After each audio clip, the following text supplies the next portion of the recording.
वर्णिवेशरमणीयदर्शनम् मन्दहासरुचिराननम्बुजम्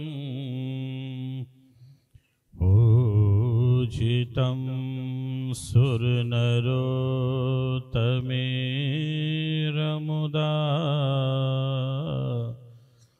धर्मनन्दनमहं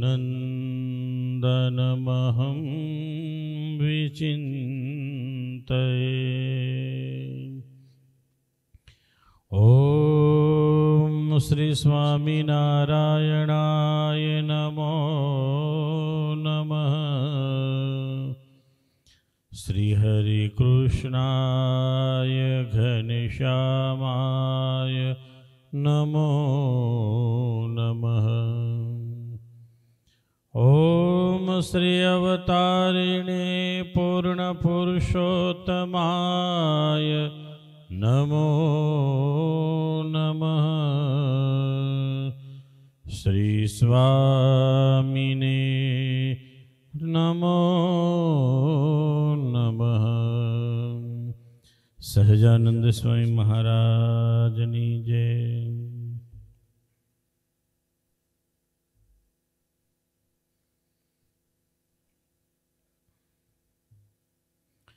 सार सिद्धि सुंदर ग्रंथ छे सारो जी। सहु साणा मन मा विचारो जी। प्रगट उपासीने लागसे प्यारो जी। दुख टड़ी सुख नो आवसे वारो जी। वारो आवसे सुख नो सांभळता मा सार शिरोमणि।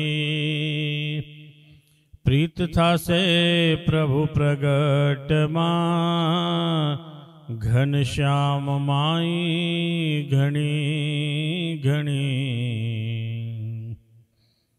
अन्य सुख थी मन उतारी प्रगट मा सुख फेंकसे। लोकालोकनी लालच मिली सुख धर्म सुत मालेखसे।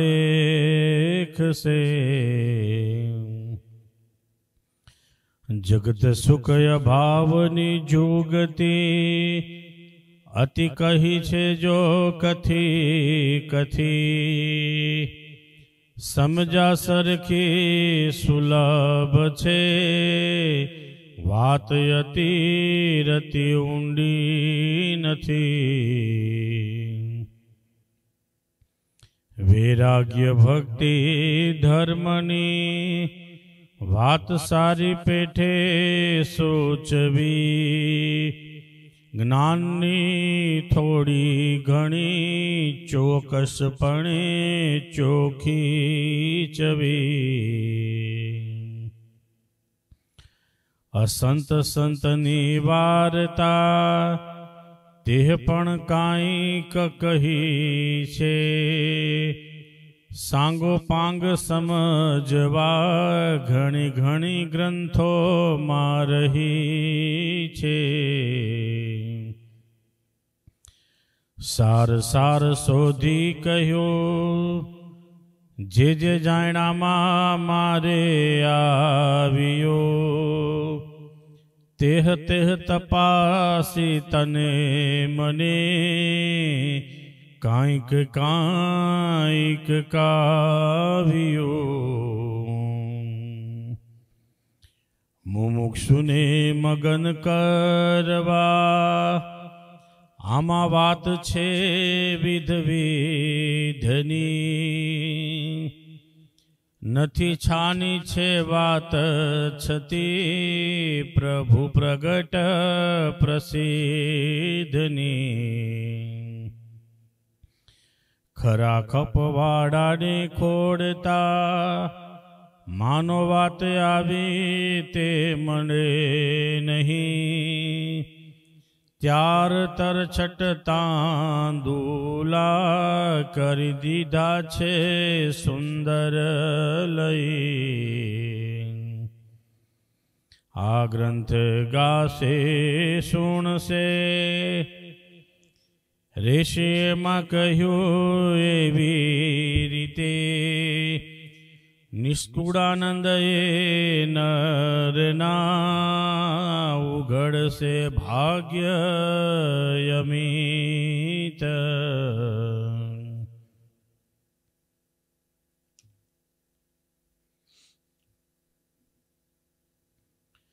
ભાગ્ય જાગા આજ જાણવા, કોટી થયા કલ્યાણ, કોટી થયા કલ્યાણ.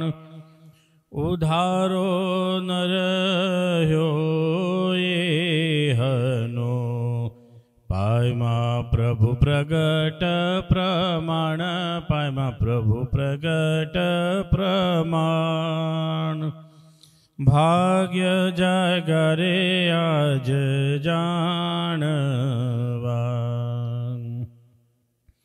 અનાથપણાનું મેણું તર્યું, સદા થયા સનાથ, સદા થયા સનાથ. ડર ન રહ્યો બીજા દેવનો, ગ્રહ્યો હરિએ હાથ, ગ્રહ્યો હરિએ હાથ. ભાગ્ય જગરે આજ જાણવા, કંગાલ પડું કેવા ન રહ્યું, સદા મનાણું સુખ, સદા મનાણું સુખ. મસ્તી આવી રે અતિ અંગમાં, દૂર પલાણા દુઃખ, દૂર પલાણા દુઃખ.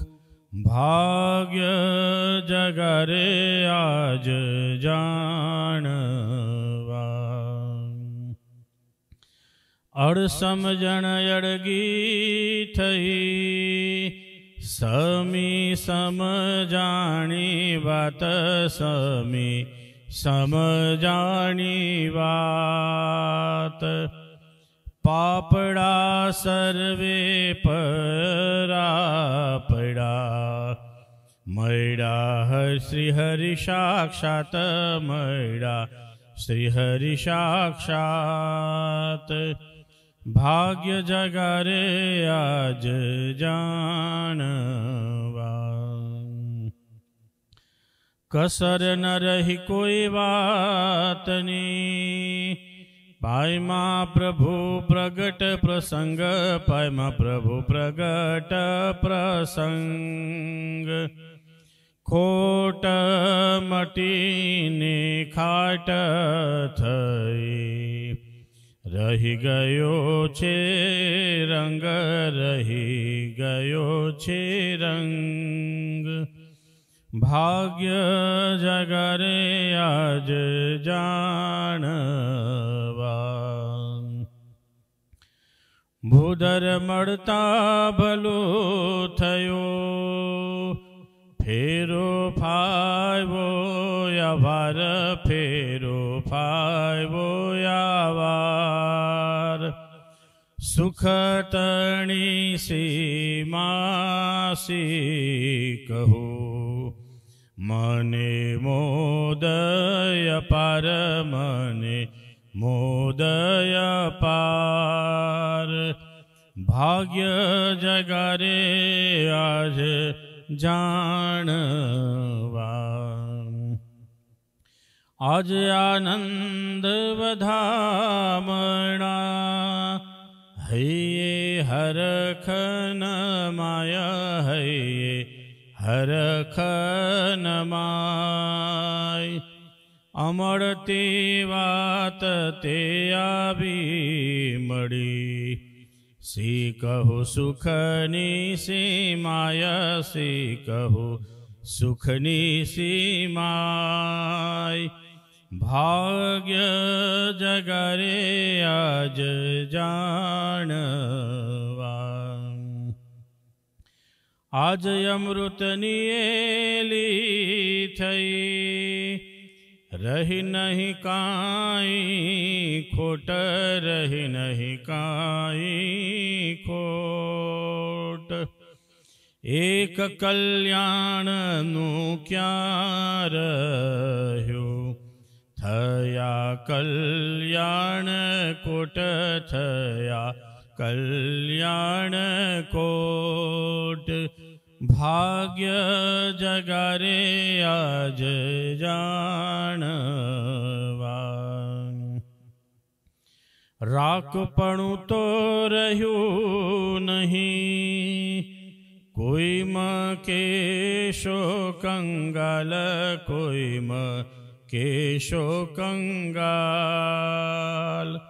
નિરધની આ તો અમે નથી, મહામૈડો છે માલ, મહામૈડો છે માલ. ભાગ્ય જખરે આજ જાણવા. કોણ જાણે આ કેમ થયું, આવ્યું અણચિતવું સુખ, આવ્યું અણચિતવું સુખ. ઢાળો અલોકી કઢળી ગયો, મૈડા હરિમુખો મુખ, મૈડા હરિમુખો મુખ. ભાગ્ય જગરે આજ જાણવા. ધન્ય ધન્ય અવસર આજનો, જેમાં મળ્યા મહારાજ, જેમાં મળ્યા મહારાજ. નિષ્કુળાનંદ ડંકો જીતનો, વાગી ગયો છે આજ, વાગી ગયો છે આજ. ભાગ્ય જગરે આજ જાણવા. મળ્યો મહામોટો માલ, મળ્યો મહામોટો માલ. ભાગ્ય જગરે આજ જાણવા. ઇતિ શ્રી સહજાનંદ સ્વામી શિષ્ય નિષ્કુળાન્મુનિ વિરચિતયા સાર સિદ્ધિ સમાપ્ત. સહજાનંદ સ્વામી મહારાજની.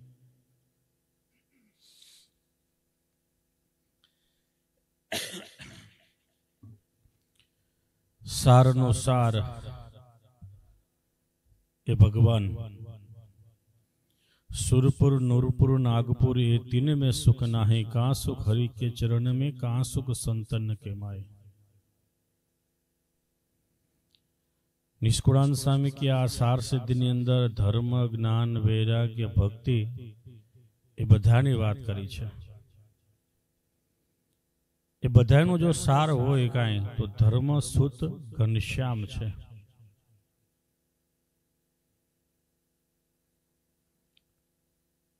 व्यासनारायण भगवाने कहते कि आलोड्य सर्व शास्त्रारण्य विचार्य च पुनः पुनः इदमेकम सुनिष्पन्नो ध्येयो नारायणो हरि.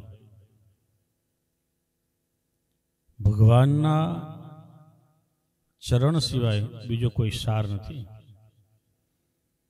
भगवानना आश्रय सिवाय बीजो कोई सुख नहीं.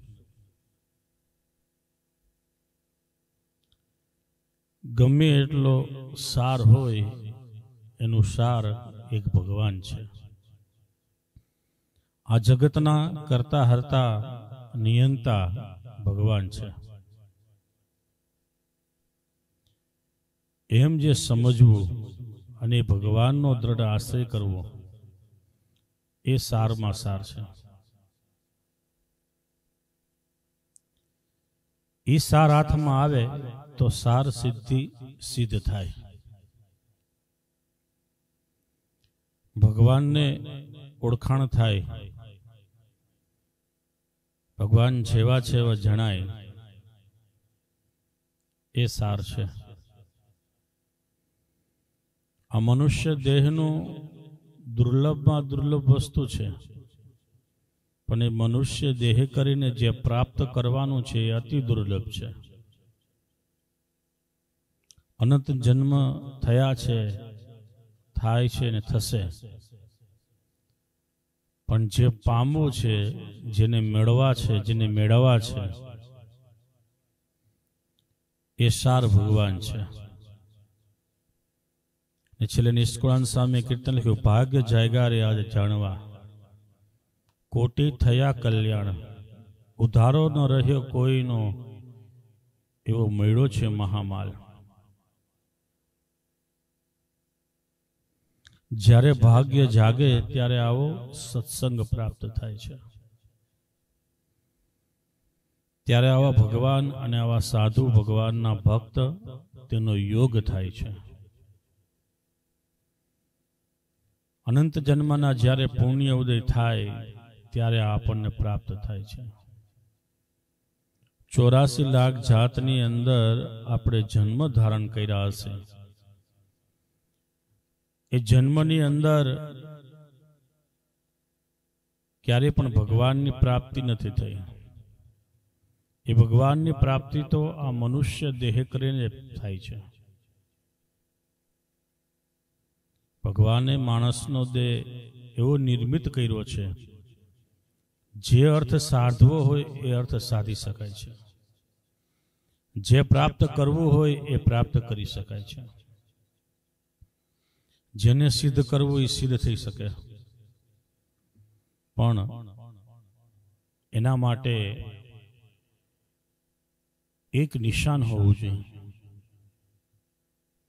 મારે ભગવાનને પ્રાપ્ત કરવા છે, મેળવવા છે, એવી મનમાં તાલવેલી લાગે તો એ સિદ્ધ થાય. પણ ગુણાતીતાનંદ સ્વામી કહે કે 8 આના સંસારમાં પ્રીતિ હોય અને 2 આના ભગવાનમાં પ્રીતિ હોય તો એ સિદ્ધ ના થાય. એ ધ્રુવજીને ભગવાનની પ્રાપ્તિ કરવા માટે એની માતાએ વનમાં તપ કરવા માટે ગયા અને ભગવાનને પ્રાપ્ત કરવા હતા. એક જ તાલ આવેલી હતી. 6 માસ સુધી એક પગે ઊભા રહી ઓમ નમો ભગવતે વાસુદેવાય, આ મંત્રનો નારદજીના ઉપદેશથી આ મંત્રનો જાપ કરેલો.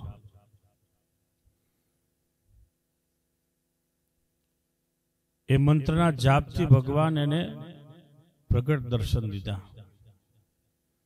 પણ કઠોર તપશ્ચર્યા કરેલી ધ્રુવે, જેથી કરીને કંઠ સુકાઈ ગયો, બોલાય ની વાણી.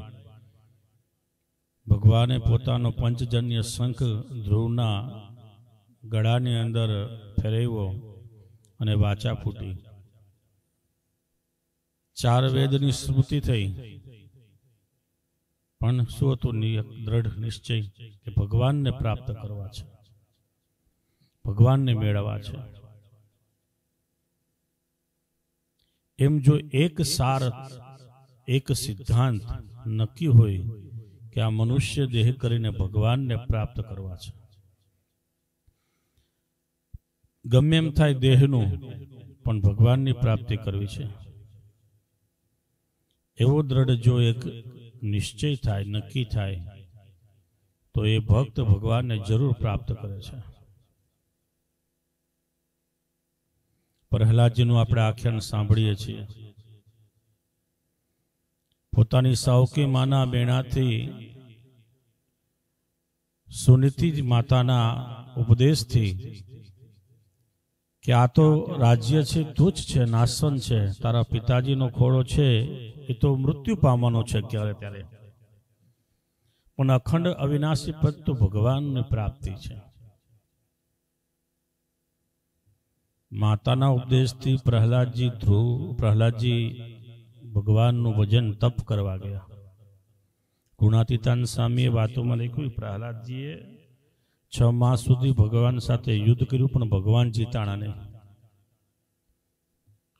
પછી ભગવાને કીધું કે તું મને કરીને મારું મનન કર, ચિત્તમાં મારું ચિંતન કર, જીભે કરીને મારું ભજન કરીશ તો હું જીતાવ્યો છું. પછી ભગવાન 6 માસમાં વશ થઈ ગયા. એમ હાલતા ચાલતા ખાતા પીતા સર્વક્રિયાને વિશે જો ભગવાનનું ભજનનું અનુસંધાન રહે તો જે સારમાં સાર વસ્તુ છે પરમાત્મા, એ પરમાત્માની એને પ્રાપ્તિ થઈ.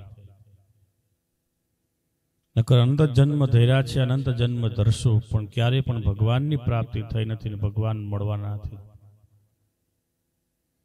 એના માટે તો સાચા સદગુરુનો સંગ, સાચા સદગુરુનો સમાગમ, એની દ્રષ્ટિએ કરીને, એની આજ્ઞાએ કરીને પરમાત્માની જે આજ્ઞા છે એ આજ્ઞામાં વર્તતા એવા જે સદગુરુઓ છે એ સદગુરુની દ્રષ્ટિએ કરીને જ્યારે આપણે પરમાત્માનું ભજન કરીએ, આજ્ઞા પાડીએ તો એ ભગવાનનું દર્શન થાય. મૂર્તિ એનાય છે, ભગવાન એનાય છે, પણ એમાં ભાવ ફરે એટલે દિવ્યતા આવી જાય. અને એને મૂર્તિ છે એ સચિતના આનંદમય ભાષે. ભગવાનનું સ્વરૂપ તો દિવ્ય જ છે, કલ્યાણકારી છે, પણ મનુષ્યાકૃતિ છે એટલે આપણને માણસ જેવા જણાય છે, ઓળખાતા નથી. પણ એમાં જ્યારે મનુષ્યાકૃતિ દૂર થાય અને દિવ્ય ભાવ આવે, પરભાવ આવે,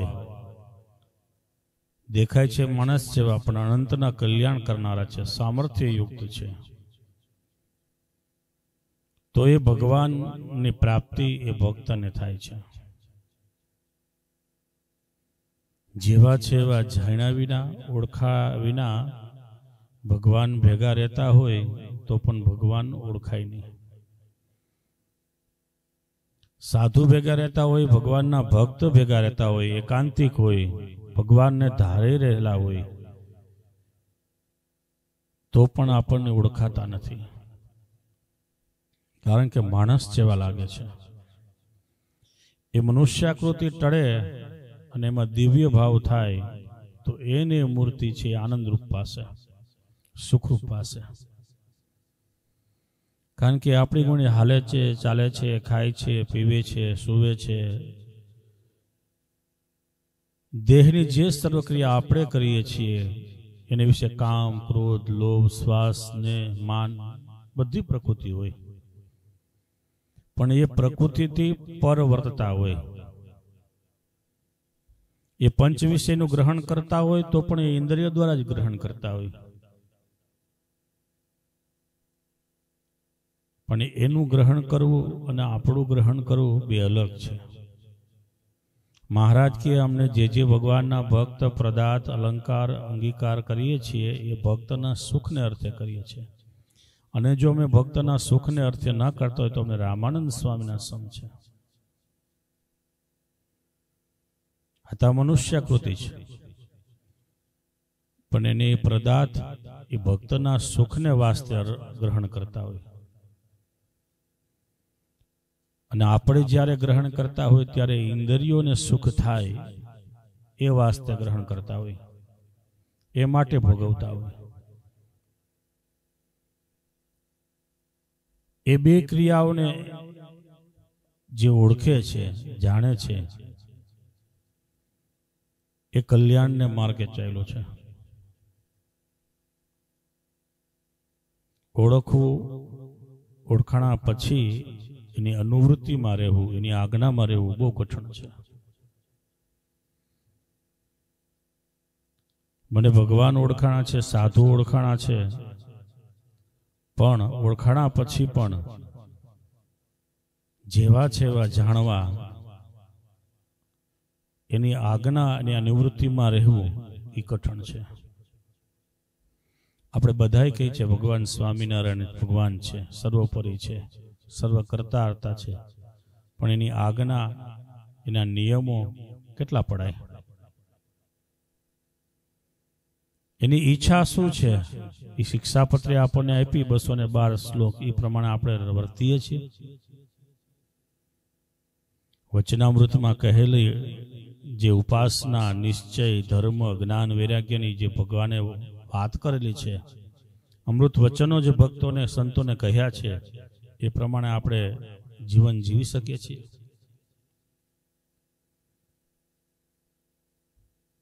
જો એ પ્રમાણે આપણે જીવન જીવી શકતા હોઈએ ને એ આજ્ઞાને આપણે પાડી શકતા હોઈએ તો આપણને ભગવાન જેવા છે એવા ઓળખાણા છે. અને ભગવાન જેવા છે એવા ઓળખાય પછી એને અર્થે કરવું કાંઈ કઠણ પડતું નથી.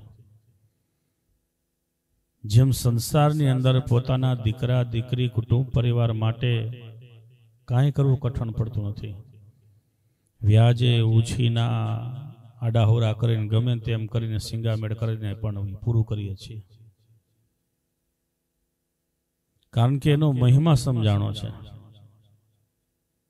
એની સાથે દૈહિક સંબંધો, લોહીના સંબંધો છે, એમાં મારાપણું મનાનું છે, આત્મબુદ્ધિ જ મનાણી છે. એટલે મહારાજે લોહિયાના 3જા વચનામૃતમાં કહ્યું, જેને ભગવાનને સંતોનો મહાત્મ્ય જ્ઞાને સહી નિશ્ચય હોય તે ભગવાનને સંતને અર્થે શું ન થાય? લોકલાજનો ત્યાગ કરે, સ્ત્રી હોય તે પુરુષનો, પુરુષ હોય તે સ્ત્રીનો ત્યાગ કરે. શું ન થાય એની અંદર બધું આવી જાય.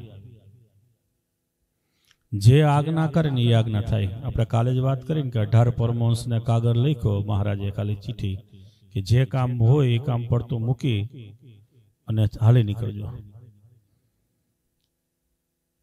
એ એને અર્થે થાય.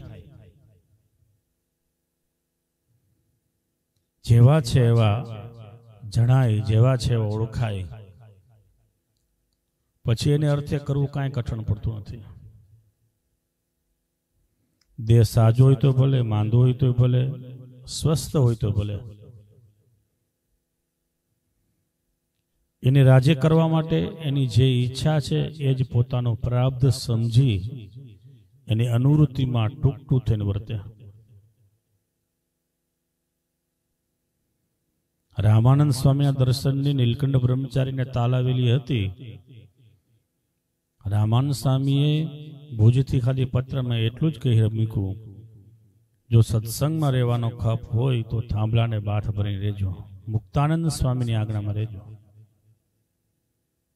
સર્વાવતારી પૂર્ણ પુરુષોત્તમ નારાયણ પણ પોતાના જીવનની અંદર વર્તી અને આપણને ઉપદેશ આપે છે.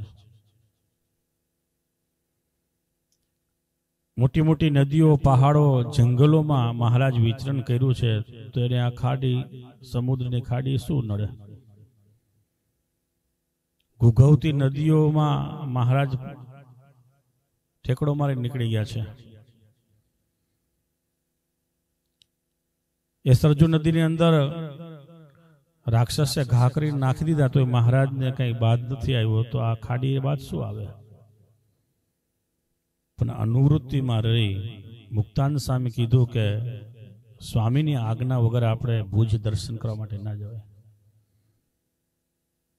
એને કઈ નડી શકતું નહોતું, પણ મુક્તાનંદ સ્વામીએ પત્ર લખીને કીધું કે આપણે સ્વામીને પત્ર લખીએ અને સ્વામી જેમ કેમ આપણે કરશું. જો સ્વામી આપણને કહે કે તમે આવો અહીંયા, તો આપણે ભુજ જશું. એ રામાનંદ સ્વામી પત્રમાં ખાલી એટલું લખીને કીધું કે સત્સંગમાં રહેવાનો ખપ હોય તો થાંભલાને બાથ પર રહેજો. અને એ નીલકંઠ બ્રહ્મચારીએ રામાનંદ સ્વામીની આજ્ઞામાં શિર સાથે રાખી 9 માસ સુધી લોજની અંદર રહ્યા. સંતોની સેવા કરી, હરિભક્તોની સેવા કરી, આશ્રમની સેવા કરી. અને રામાનંદ સ્વામીએ સંતોને આજ્ઞા કરી કે બ્રહ્મચારી બહુ સમર્થ છે, યોગ કળાને જાણે છે, આસન સિદ્ધ કરેલા છે, તો એમની પાસેથી ધ્યાન, યોગ કળાને શીખજો. અને સંતો બ્રહ્મચારી પાસે શીખતા. નકર મહારાજનો વૈરાગ્ય કેવો! ગોદોહન માત્ર એક સ્થાનકમાં રહેવાય, જો પાછો ટાઈમ થાય તો એ સ્થાનથી નીકળી જાય, ક્યાંય રાત રોકાય નહીં. એક જગ્યાએ રાત રોકાણ, બીજી જગ્યાએ હોય જ નહીં. એવો તો વૈરાગ્ય હતો. વન, પર્વત, નદી, તળાવ એના આરા ગમે. ગામમાં વસ્તીમાં આવું તો ગમતું જ નહીં. પણ રામાનંદ સ્વામીને આજ્ઞા થઈ, બ્રહ્મચારી સ્થિર થઈ ગયા. કારણ કે એને કલ્યાણનો ખપ હતો. મુમુક્ષોને પોતાના આચરણથી ઉપદેશ દેવો હતો. હું ભલે સર્વોપરી ભગવાન છું, પણ મનુષ્યાકૃતિ ધારણ કરી છે, મનુષ્યની પેટે જ ક્રિયા કરવી પડે, અને આપણને ઉપદેશ આવ્યો છે. એટલે આજે સાર સિદ્ધિનો સાર હોય તો એક ભગવાનની મૂર્તિ છે, ભગવાનનું સ્વરૂપ છે. એને વિશે જીવની રીતિ ચોટે તો એ જીવ ઉદ્વગતિને પામે અને ભગવાનના ધામને પામે. સહજાનંદ સ્વામી મહારાજની. શ્રીપતિમ શ્રીધરમ સર્વદેવેશ્વરમ ભક્તિધર્માત્મજમ વાસુદેવમ હરે માધવમ કેશવ કામદમ કારણમ શ્રી સ્વામિનારાયણમ નીલકંઠમ ભજો. સહજાનંદ સ્વામી મહારાજની.